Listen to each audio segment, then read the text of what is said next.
Allergy जी कोणाला पण होऊ शकते आणि लहान मुलांमध्ये विशेषतः नवजात शिशु ते 12 वर्षे वयातल्या मुलांना तर हा आजार होतोच होतो. बालदमा, खाद्यपदार्थ, डाळी, दूध, शेंगदाणे, भात किंवा थंड पाणी किंवा थंड हवा, परफ्यूम पावडर अशा वेगवेगळ्या गोष्टींची ॲलर्जी असणं हे सध्या कॉमन झालंय. मग त्यावर उपाय एकच. नगर जिल्ह्यातील पहिले paediatric allergist doctor Sagar Wagh Delhi येथील Gangaram institute for post graduate medical education and research सेंटरमधून diploma in asthma and allergy हा कोर्स पूर्ण करणारे डॉक्टर सागर वाघ त्यांच्या वाघ नर्सिंग होममध्ये उपलब्ध आहेत कोणत्याही प्रकारच्या ॲलर्जीवरील उपचार, skin prick test, spirometry, impulse oximetry या तपासण्यांसाठी नगर सोडून कुठेही जाण्याची गरज नाही. संपर्क करा डॉक्टर सागर वाघ आणि डॉक्टर मृणाल वाघ यांचे वाघ नर्सिंग होम, बालरोग, स्त्रीरोग आणि प्रसूती तज्ञ, प्रसूतीगृह and advance neonatal intensive care centre, Chanakya Chowk, hotel Vaibhav मागे, बुरुडगाव रोड, अहिल्यानगर.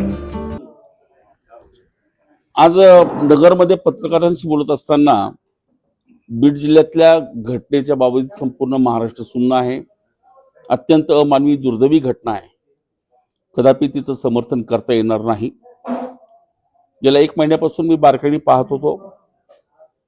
झालेल्या घटनेचा निषेध हा मोठ्या प्रमाणात झाला पाहिजे, तो होतोय. आरोपीतनं जे निष्पन्न होतील त्यांना फाशीची शिक्षा दिली पाहिजे.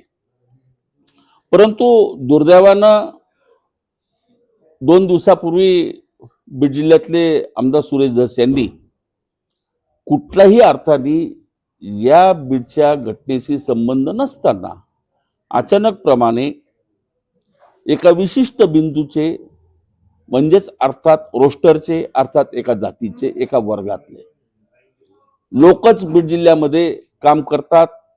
त्यांना एनटी ते नोकरी मिळते, ती ओबीसी ते नोकरी करतात, ओपनमध्येही करतात. मला मोठा आश्चर्याचा धक्का बसला.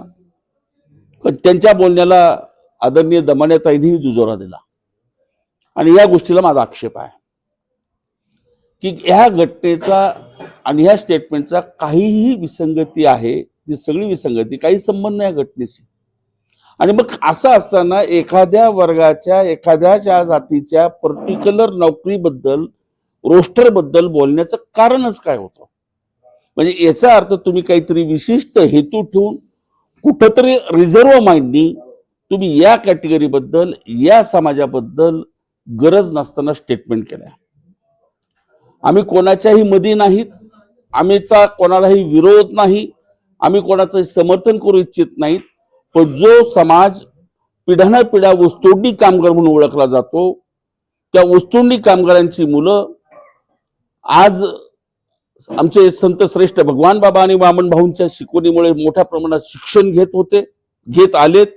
अत्यंत बुद्धिमान समाज आहे, कष्टाळू समाज आहे आणि केवळ या सगळ्या गोष्टीमुळं आज माझ्या समाजातली मुलं प्रशासनात अत्यंत उत्तम दर्जाने अधिकारी म्हणून काम करतायत, केंद्र सरकारमध्ये काम करतायत.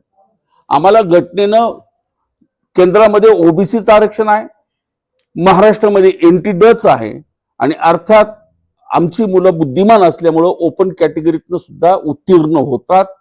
प्रथम क्लासनी, पहिल्या क्लासनी उत्तीर्ण होत आहेत.